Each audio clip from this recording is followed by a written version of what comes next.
So as humans use water, this water can be staying in the stream, and so that's called in-stream uses, or the water could be removed from the stream, and that is called off-stream. So we can talk about off-stream uses first. So this is like removing water from a river. So we have what is referred to as municipal uses. And so this would be things that you use water for in your household, in your governmental buildings, in your institutions, right? So we have things like using it to flush toilets, or using it for cooking, or using it for bathing. So if we look at some of these municipal uses, there is an interesting pie chart that shows where we use most of the water. And so the toilet, 25%. So we can get low flush or low flow toilets that use less water, for example. That might be a way that we could conserve some of that water. Or we could use composting toilets and not use water at all in order to conserve that water. Showers, bathing in general, 21%. Are coming out of our faucets. I guess that would include like cooking, for example, and brushing your teeth, your clothes washer. And then look at this, this is the leaks. And so it's important to realize that a dripping faucet can actually waste a lot of water. When we look at the use of water in the United States, it's kind of interesting. This is this is a little bit dated, 2005, but this is millions of gallons per day withdrawn.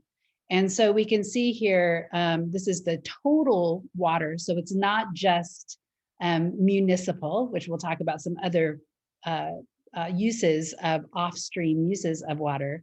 But you can see here that Oregon is between 201 to 500 million gallons of water a day are actually used.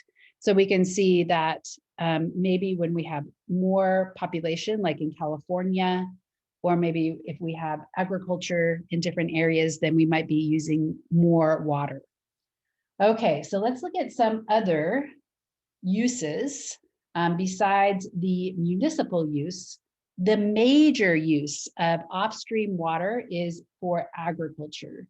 So this is for growing crops that might eventually be fed to cows, for example, crops that we need in order to eat, right? So actually about 2/3, which would be like 66.666% of all water use globally is used in agriculture. So this is global water use. Most of this is used for irrigation. So we take water out of rivers to irrigate. We also have industrial processes.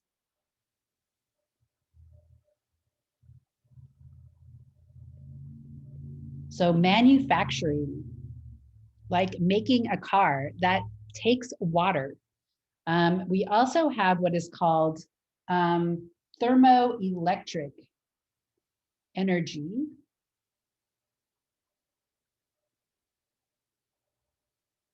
Not to be confused with hydroelectric, which is actually in-stream. So this is thermoelectric energy production.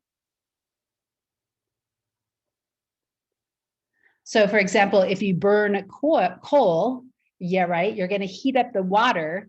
That water is going to be lost as steam. So you're using up water.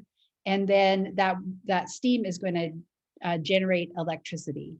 And water is also really important in nuclear power plants. You have these big cooling towers because it keeps the radioactive material and the radioactive, wherever they're containing it, from melting down, right? So it's a cooling tower is the primary source of energy use for those nuclear reactors. So thermoelectric just means that you're heating up or you're using the water to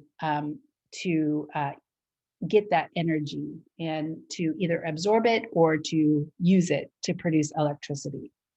Okay, so these are the off-stream uses. We can also look at a diagram here. This would be manufacturing. So you can see that cement, not so much plastic, actually takes quite a bit of water. Steel, rubber, wool, and cotton would be high intensity water. And that would also be related to agriculture, obviously.